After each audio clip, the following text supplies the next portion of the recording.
প্রিয় ছাত্রছাত্রীরা, arts with SM sir চ্যানেলে তোমাদেরকে স্বাগত জানাই। আমি তোমাদের সত্যজিৎ দাদা। তো আজকে আমি তোমাদের 2024 সালে এনএমএমএস এক্সামের স্যাটের ভৌতবিজ্ঞান পার্টের প্রশ্নের অ্যান্সারগুলো তোমাদের সাথে আলোচনা করে নেবো। তো দেখো, এখানে তোমাদের প্রথম প্রশ্ন কী ছিল, অর্থাৎ 21 নম্বর প্রশ্ন বলতে পারো। পৃথিবী পৃষ্ঠে অবস্থিত একটি বস্তুকে পৃথিবী তার কেন্দ্রের দিকে 60 নিউটন বল দ্বারা আকর্ষণ করে। বস্তুটি চাঁদে নিয়ে গেলে চাঁদ বস্তুটিকে তার কেন্দ্রের দিকে যে বলে আকর্ষণ করে সেটি হলো, এখানে তোমাদের অ্যান্সার হয়ে যাবে অপশান এতে। দেখো, আগে অপশানগুলো বলে দিই। অপশান এতে আছে 6N বা 6 নিউটন, অপশান বিতে আছে 10 নিউটন, অপশান সিতে আছে 60 নিউটন, অপশান ডিতে আছে 360 নিউটন।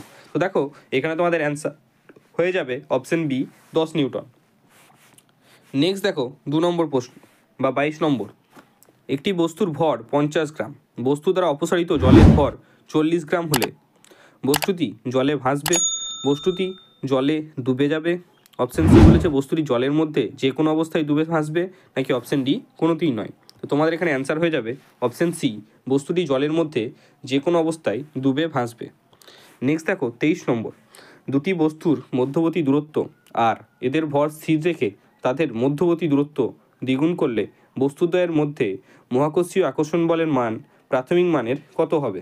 অপশান এ দ্বিগুণ হবে, অপশান বি 4 গুণ হবে, অপশান সি 1/2 গুণ হবে, নাকি অপশান ডি 1/4 গুণ হবে।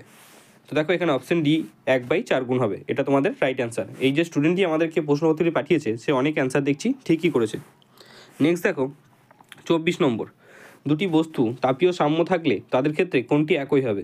অপশান এ তাপগ্রাহিতা, অপশান বি ভর, অপশান সি আপেক্ষিক তাপ, নাকি অপশান ডি তাপমাত্রা।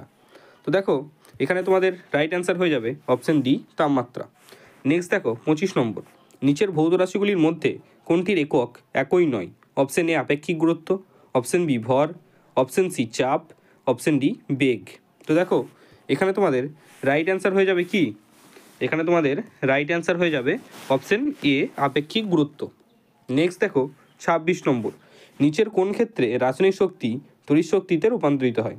অপশান এ বৈদ্যুতিক মোটর, অপশান বি তড়িৎ কোষ, অপশান সি বৈদ্যুতিক ঘণ্টা, অপশান ডি ডায়নামো। তো দেখো, এখানে তোমাদের রাইট অ্যান্সার হয়ে যাবে অপশান বি তড়িৎ কোষ। নেক্সট দেখো 27 নম্বর। 1 গ্রাম বিশুদ্ধ জলের 1 ডিগ্রি সেন্টিগ্রেড উষ্ণতা বৃদ্ধি করতে প্রয়োজনীয় কত তাপ প্রয়োগের প্রয়োজন হয়? অপশান এ হচ্ছে 1 জুল, অপশান বি হচ্ছে 4.2 জুল, অপশান সি হচ্ছে 1 ক্যালোরি, অপশান ডি হচ্ছে 4.2 ক্যালোরি। তো দেখো, এখানে তোমাদের রাইট অ্যান্সার কী হয়ে যাবে? রাইট অ্যান্সার হয়ে যাবে অপশান সি 1 ক্যালোরি।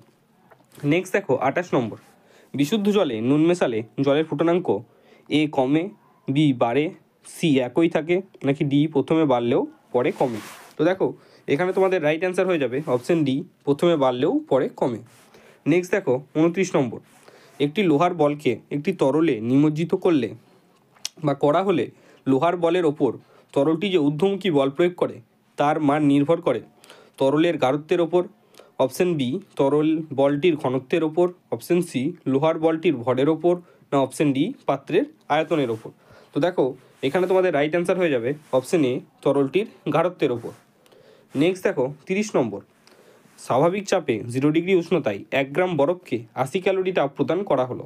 উৎপন্ন পদার্থটির নাম ও উষ্ণতা কত হবে সেটা বের করতে বলেছে। অপশান এ হবে বরফ 0 ডিগ্রি, অপশান বি হবে বরফ 1 ডিগ্রি সেন্টিগ্রেড, অপশান সি হবে জল 0 ডিগ্রি সেন্টিগ্রেড, নাকি অপশান ডি হবে জল 1 ডিগ্রি সেন্টিগ্রেড। তো দেখো, এখানে তোমাদের রাইট অ্যান্সার হয়ে যাবে অপশান সি জল 0 ডিগ্রি সেন্টিগ্রেড। নেক্সট দেখো 31 নম্বর। 1000 গ্রাম ভরের একটি বস্তু 1 মিটার প্রতি সেকেন্ড ত্বরণ সহ সমত্বরণে গতিশীল হলে প্রযুক্ত বলের মান কত হবে? Option A 1 dyne, option B 1 newton, option C 1000 dyne, option D 1000 newton. তো দেখো, এখানে তোমাদের রাইট অ্যান্সার হয়ে যাবে অপশান ডি 1000 নিউটন। নেক্সট দেখো 32 নম্বর। নিচের কোন জোড়াটি পরস্পরের আইসোটোপ? দেখো, এখানে তোমাদের 4টি অপশান আছে, এর মধ্যে অপশান সি তোমাদের রাইট অ্যান্সার হয়ে যাবে। নেক্সট দেখো 33 নম্বর। মিথেন অণুতে উপস্থিত সমযোজী বন্ধনের সংখ্যা হলো অপশান এ 1টি, অপশান বি 2টি, অপশান সি 3টি, নাকি অপশান ডি 4টি। তো দেখো, এখানে তোমাদের রাইট অ্যান্সার হয়ে যাবে অপশান ডি 4টি। নেক্সট দেখো 34 নম্বর। পিভিসির